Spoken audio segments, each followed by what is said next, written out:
In Vienna, Austria, a centuries-old city with a history that runs deep welcomes a Canadian team that looks to continue its recent historic play.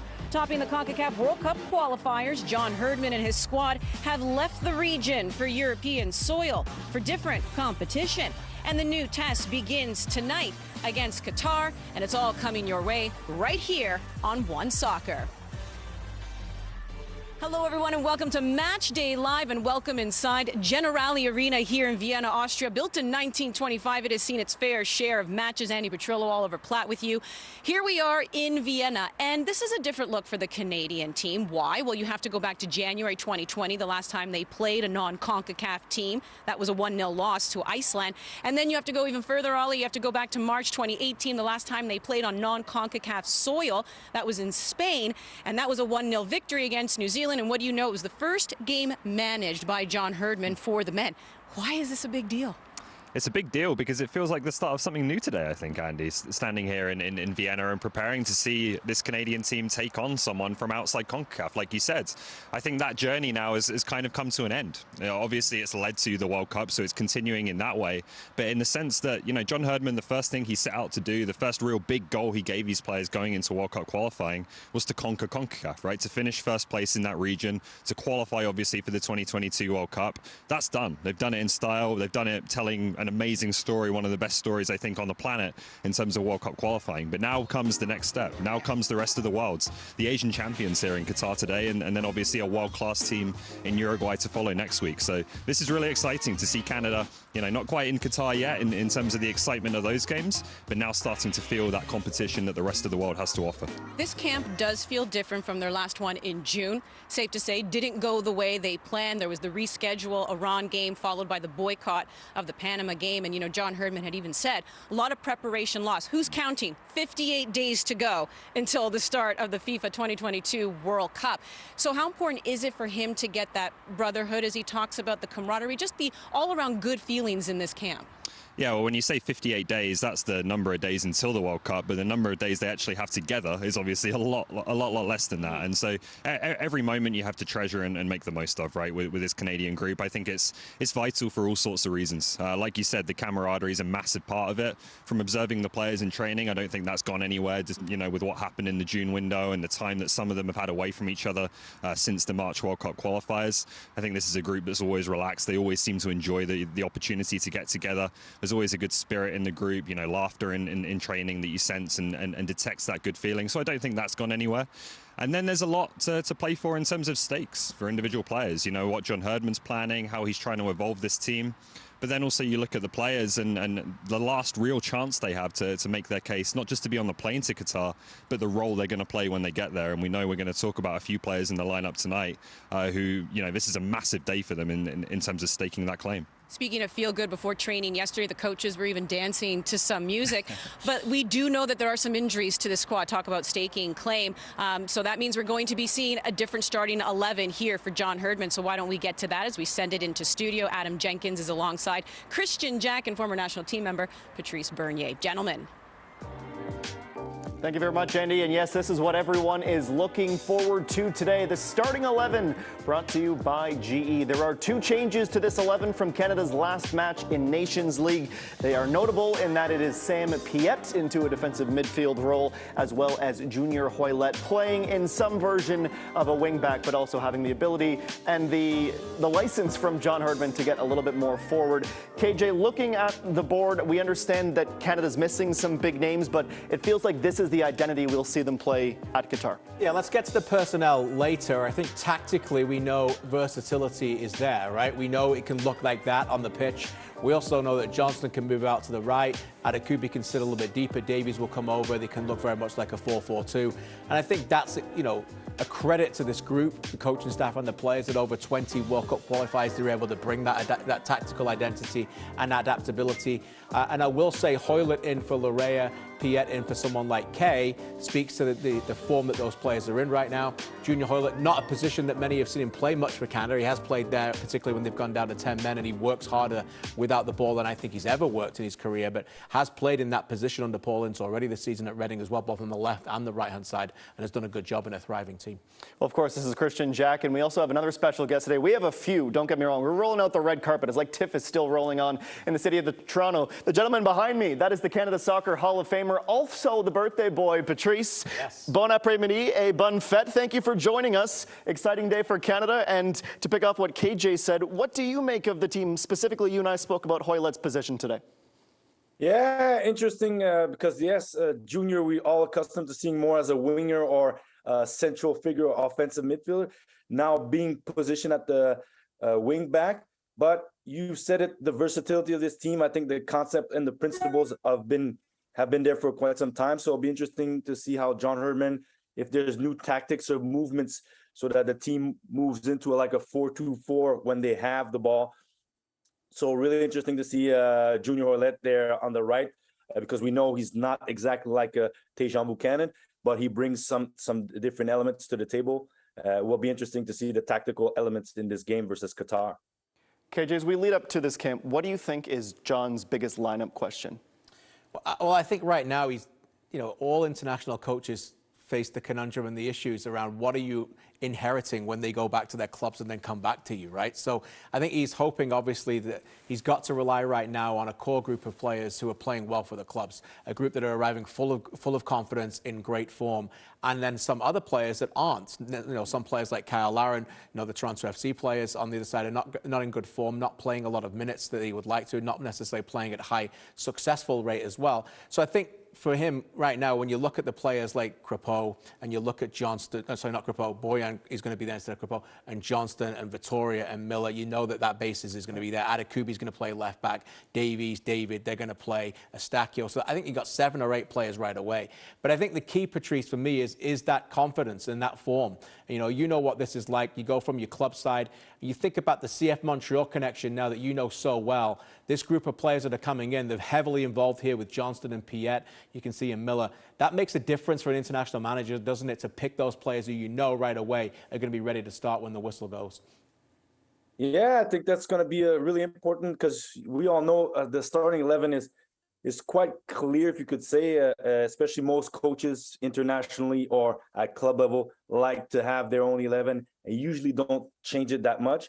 But you do want to have players that when they come in, they fit in, they suit in quite quickly.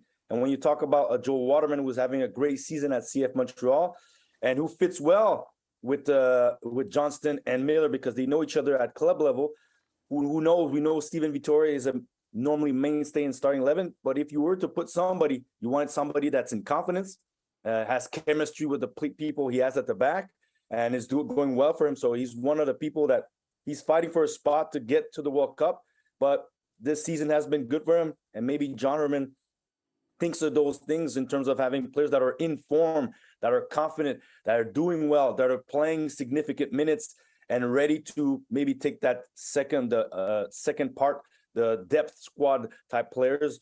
And then Ismail Kone, who's shined this season and who's created some interest. So it will be very interesting to see who are these next players to make the 26-man roster. But definitely in form and playing at your club is something vital for a coach when you're going to that last list of players you want to bring in to the World Cup. Well, Patrice, to build on that, I'm going to come right back to you. Who do you think needs to have a big window here? Is it some of the players like a Joel Waterman or an Ismail Kone, like you allude to, who are on one end of their career, maybe trying to battle for the spot based on form? Or do you look at someone like Sam Piet getting the start today, who is an opportunity with the Tipa Hutchinson? We know the injury mark or the question marks around his injury status, and obviously Canadians are hopeful that he'll be ready to go. Do you think a player like Piet feels more pressure, or is it some of the newcomers that want to stake their claim? No, I think Sam Piet has been a mainstay, even though he hasn't played significant minutes in part of the last qualifying games. He's been there. And unfortunately for him, he got injured in Honduras where he was playing a pretty good game. He probably would have played a little bit more since he got injured in the early months of the season. I think the people were fighting to convince John Herdman, Sam Piet has been there for a while. So they know, and John Herman knows where he can count on him, either as a starter or coming into games. But Ismail Kone or Joel Waterman, Kone has an advance because he was at one of the camps, but Waterman hasn't been there for quite some time, and he wants to see, can he do as well as what he does in MLS on the international stage, probably in training, playing against players like Alphonso Davies or Stacco, and that are tier one, that are quality players, and can he manage those players and most likely probably play a few minutes in these two games to see, can he play at the international level? Can he jump in and still maintain that flow? Because there's players that have been there before, Donnell Henry or Derek Conius, who have been there, and he probably trusts right now John Herman, but he knows Waterman's playing well, and Ismail Kone had a great season. And in the midfield, it's a thin. There's not that many players. Tiba's injured. Jonathan Osorio, he's injured right now, and hopefully he gets fit in time for the World Cup. So, and Ismail Kone is probably a player that you want to look, can he, maybe not as a starter, but can he bring something? And he's a different profile of the players that you have in the midfield. So those two, I think, are the ones fighting to convince John Herman to bring them for that final roster list going on to the World Cup. Yeah, I certainly hope and expect to see Kone play over the next couple of games. As you mentioned, he's a different profile, such an exciting player that almost got to move to Sheffield United, a terrific club in the off-season. I would add that I think this is an enormous window for Kyle Larin. You know, speaking so many times with players over the years, they often look at international breaks to get back in the camaraderie where they're happy, their happy place, to springboard their club career. And his club career has stalled a little bit. He's got his move. He's gone to Bruges. He didn't get to play in the Champions League games against Leverkusen and Porto. He's only started one game at the moment. It isn't the same Kyle Larin right now that John Herman has inherited that it had in the World Cup qualifiers. And it's imperative that he becomes the player that we saw if Canada are going to be successful in Qatar. So I think this is an opportunity for someone like Larin to go. I would focus on the players that I expect to play big minutes in Qatar to see whether they can reach that form. I think more importantly, I think we might see 17, 18 players touch the pitch in Qatar. That's all. So I think that for me, you've got to get your core players ready to inform. Well, speaking of core players, you were once one of those, and you're one of our favorites. Thank you so much for joining us, Patrice. Enjoy the birthday. Hopefully you can celebrate with a good performance for Les Rouges today. Thanks, Patrice. Yeah, thanks, Guy. Hopefully a great game, and yeah, see you next time. The Hall of Famer Patrice joining us today. Great to have him along, and it's almost as exciting as what we're about to have right now, and that is hearing from John Herman, who is standing by live in Austria with Danny Petrillo. John, June window didn't go the way you wanted it to, but speaking at a presser just last week, you said if I'm going to take a positive from that, it's that we got the clutter out of the way. So now you've been with the team for a few days. Do you feel that that joy is back? Yeah, I think they've came in really focused. You can sense they're close to a World Cup.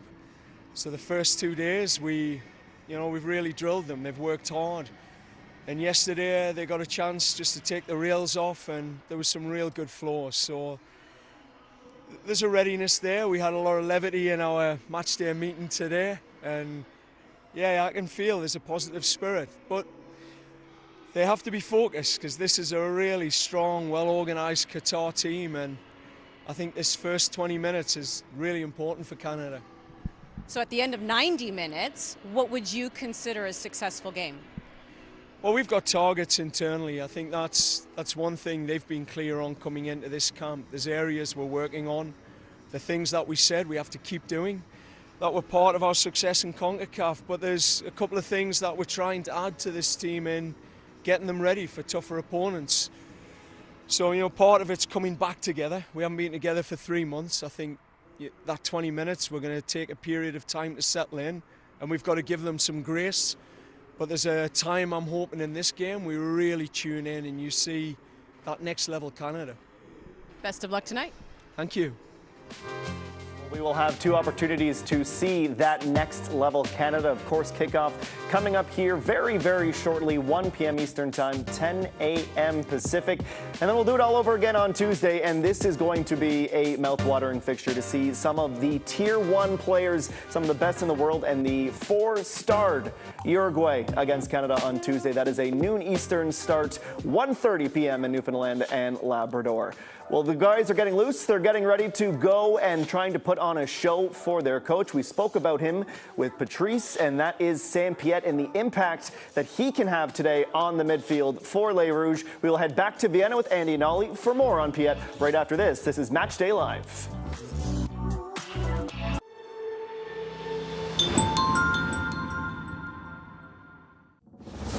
We're used to labels. Apologetic. Sweet. Pushovers. 1, 2, 3, red! But screw labels. No more being polite. No more sugarcoating. Because we're labelless and limitless. Oat Canada, the official plant protein partner of Canada Soccer.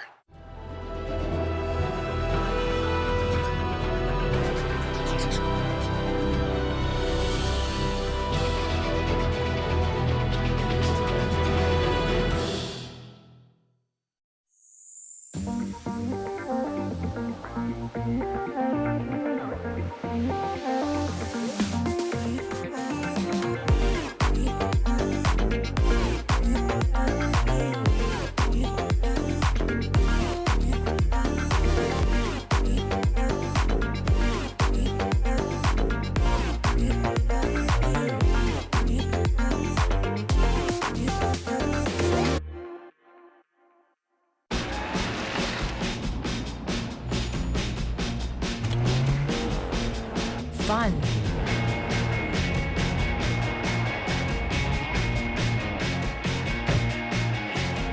Intelligence. Drive. They run in the family. Corolla. For life's transitions, working from home, and even small businesses, life gets better when you have space. With no long-term contracts or leases, get the size you need. First 4 weeks free. Access Storage. Proud partner of Canada Soccer's men's national team.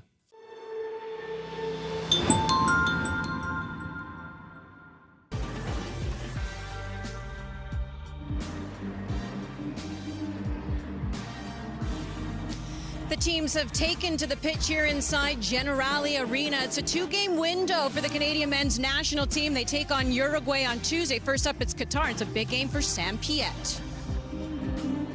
Everyone knows that I'm the pit bull that likes to just break plays and win the ball back and then just play simple. But I think I've been able to add to my game, you know, those forward passes, whether it's just the break line and find the striker, or sometimes, you know, diagonal or above, you know, the defensive line. So I think I'm an important player for the locker room, but I want to show that I'm an important player on the pitch too, and I can, you know, bring some good stuff to the team when I'm called upon to play.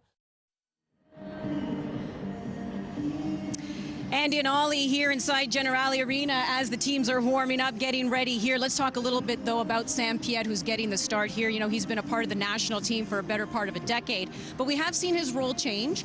We have seen his playing time change, and we heard him right there say, I love that they, you know, say I'm a character guy in the room, and he does wear that title with pride, but he wants to get his boots dirty. Of course he does, yeah. I would say, firstly, I don't think the role he played and others like him played during qualifying should be underestimated. Because when we talk about brotherhood and we talk about the cohesion of this group, being willing to put team before self and put the ego aside, that's not easy in those big games, and that's a big thing, and he's the type of character that you can rely upon to do that. But I'm really interested to watch him today in central midfield. It's a big opportunity for him to stake his claim with Atiba Hutchinson out, and I think Sam Piette over the past couple of years, he's evolved as a player, right? We've seen it, you know, firstly under Thierry Henry and now under Wilfried Nancy. He's been asked to do things that aren't necessarily, or weren't necessarily at the time, super comfortable for him, playing a bit further forwards, taking on more responsibility in possession.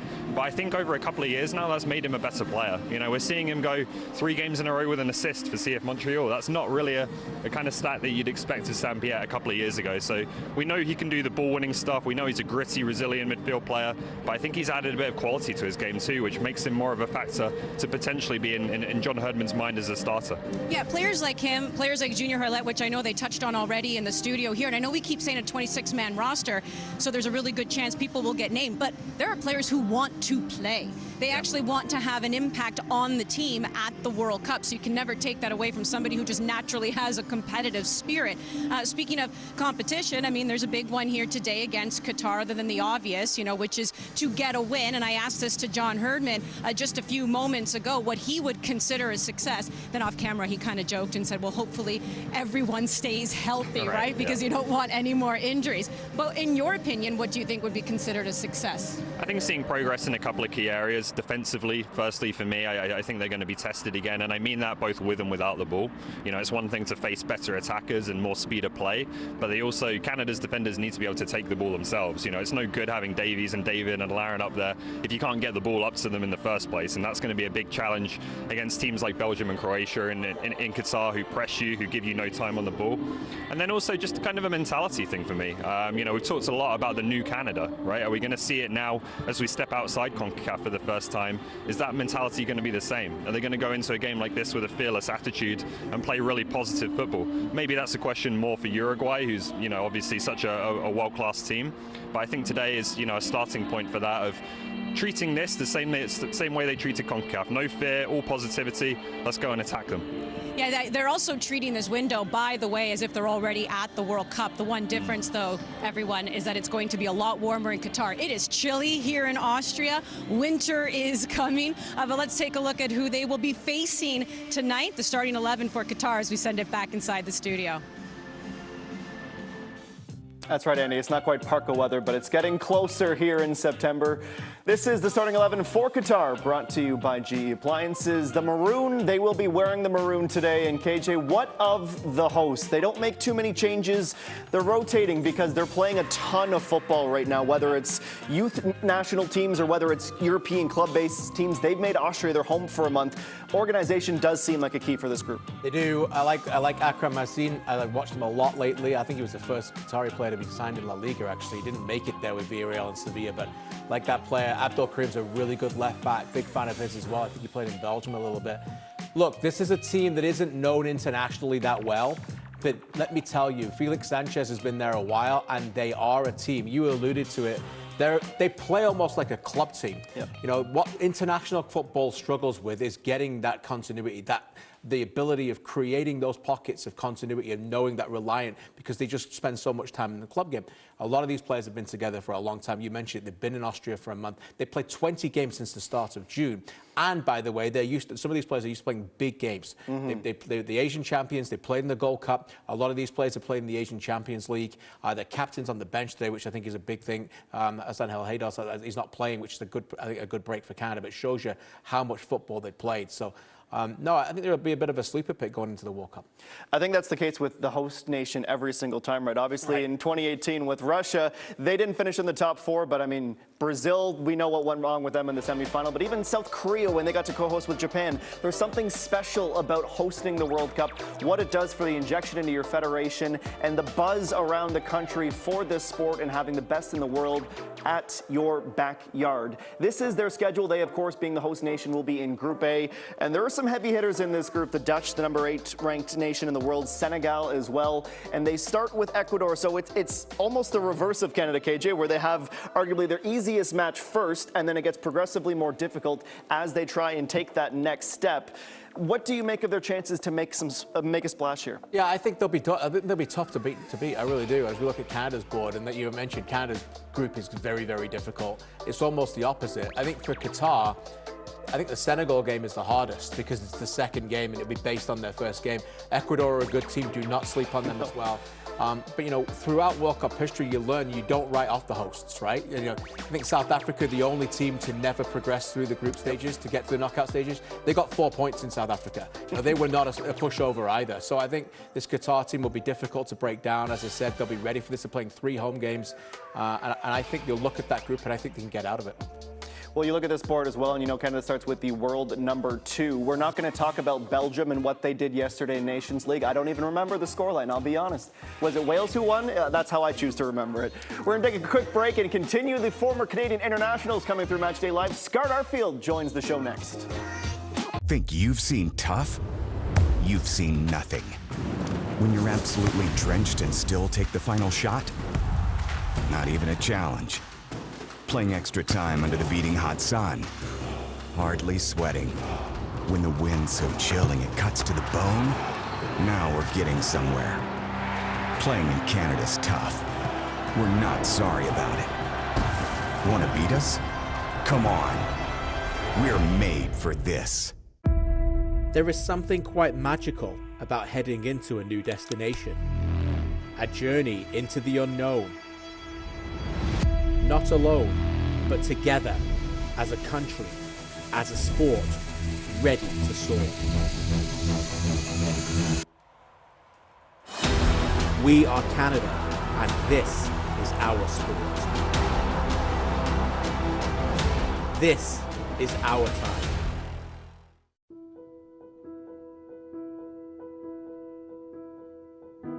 To play. It's something that's in us from the very beginning, and something we take with us on every step of the journey. When we have no words, it gives us a way to speak. When we are still finding our way in the world, it gives us somewhere to belong. And no matter who we are or where we come from, it gives us the right to dream. Christine Sinclair as she scores at her fifth World Cup. Alfonso Davies! It's time to celebrate the game we love. It's time to play.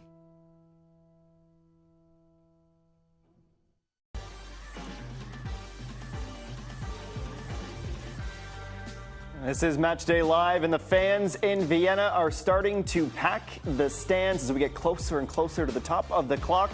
And one of the things that Canadian supporters will be watching is the midfield. And who better to break that down with Christian Jack than Scott Arfield? Here they are at the big board. We are now less than 60 days until the start of the World Cup in Qatar. Lots of the world are starting to turn their attention to Canada and ask some significant questions. Consistency at the back is there. Consistency in goal is there. And up front, well, we know they're the stars. So more of a focus is on midfield. Who will play there? What will their shape be? Let's talk a little bit about it and whether they have the right structure to compete and succeed in Qatar. Let's play through some of these clips that I picked out for you. This was obviously the clip in Hamilton. And I want to explain to you some key things about this Canadian team. Defensive organization and attacking transition. You see what happens there when they win the ball back instantly. Look at the shape, first of all. Different models of shape you're going to see in this Canadian team. The back three, and then you've got the wing backs, and then you've got midfielders here too. There's a discussion at the moment in the build-up to Qatar, should they play a third midfielder? But why not Jonathan David? I want to get into that right now as we look into this. Watch what happens here in transition and how quickly they move the ball forward after this. You've got Buchanan, and then you've got Laren posting up, playing through to Kay, and suddenly they're away making a quick transition. And this is what I think the two areas that we need to focus on going forward are.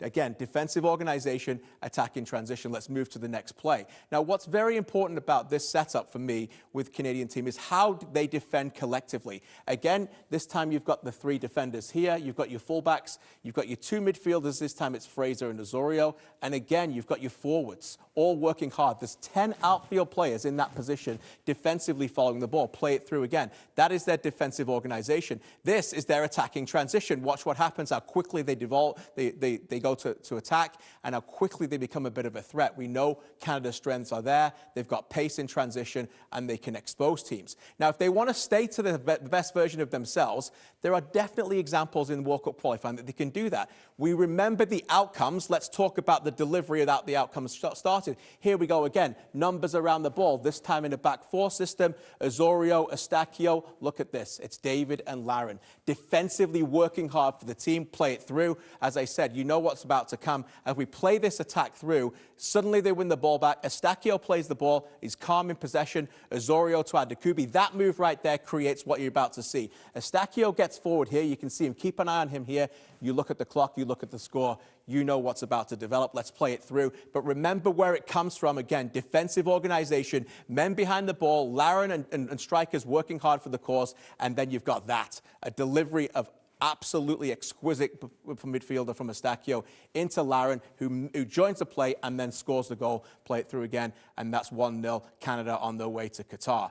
These are clear examples of what this team is about. Again, here, we all remember the outcome. It's the David goal. Who's this? Buchanan working hard for the cause to make sure he wins the ball to start the attacking transition. Look how many men they got behind the ball, committed to it. Again, play it through. We remember this, of course, because it is Liam Fraser's dynamic ball over the top and Jonathan David's best finish for Canada and probably one of the greatest goals in the national team's history for the men's team. Again, it's that defensive responsibility that these teams have. This has been going on for some time under John Herdman, and I want to bring my next guest in because this is back in 2019. Again, here he is, captain wearing the armband, Scott Arfield. Michael Bradley wins the ball. Straight away, press, defensive organization, attacking transition, play it through. Arfield notices Bradley's in trouble, wins the ball back, and this was the goal that really turned around Canada's program, where the belief was instilled. They get a little bit of luck, they recycle it. It's a great ball across from Scott Arfield, and at the back post, it's Alphonso Davies, of course, who scored the crucial goal. Key areas of Canada and the men's national team that I think will suit them well going into Qatar. Delighted now to be joined by the aforementioned Scott Arfield, who joins us all the way from his house in Scotland. Scotty, great to see you, my friend. And you were looking at those clips as well. I'm so glad you're able to talk to me about this. Your thoughts about Canada as a unit and how it helps the midfield heading into Qatar? Fantastic. Over the last 2.5 years, watching them, the progress that they've made has just been phenomenal. What John did, you're talking about the USA game back in 2019. It was a massive moment for the team for belief, but what he's did from since then to install the belief, the technical ability, the athleticism to get up against people, and more so the athleticism all over the pitch, to get forward. You could be in the bottom third, 5 seconds later they're scoring goals, so they've got that all over the team now. And as you've seen in big moments, it's not just the strikers that scoring goals in this team either. Yeah, let's talk about a little bit about that, because obviously people are now talking about, do they play with a 6 and 2 8s? Can they play with 2 midfielders in there with David? When you played for this team, what is it? How important is it that the forwards defensively commit to make sure that you get that end result? Absolutely. There's different ways to play football. No one's right or wrong. I think over the full piece, if you're looking at results, then you're going to be right if you're at the top of any league, but there's no right or wrong way. I think it makes it a lot easier if you've got players that want to die for the cause. It makes it easier if your strikers are defending. But then there's different ways where you're defending too much and you've not got the threat in behind or the threat in the forward third. This team can be in the bottom third and within, as I say, 5-10 seconds. Then they can hit that switch. The athleticism takes you up the pitch. So it makes it so much easier for this team to do both sides of the game, especially in the attacking third. Scott, as a former captain, take us into that dressing room today. They're prepared for Qatar. They're going to play Uruguay next week. We know what's to come: Belgium, Croatia, and Morocco. How prepared were you as a player under John Herdman heading into those games? Listen, I think you've spoke to him so often since he became manager through the campaign. The guy is a machine for detail. He is phenomenal in terms of his attention to detail, the things that people don't think's a problem or might not see as a problem. This guy sees it and there's no excuses. So he has been phenomenal for the association. So as players, it was incredibly easy because you knew what the strengths of the team, the weaknesses of the team.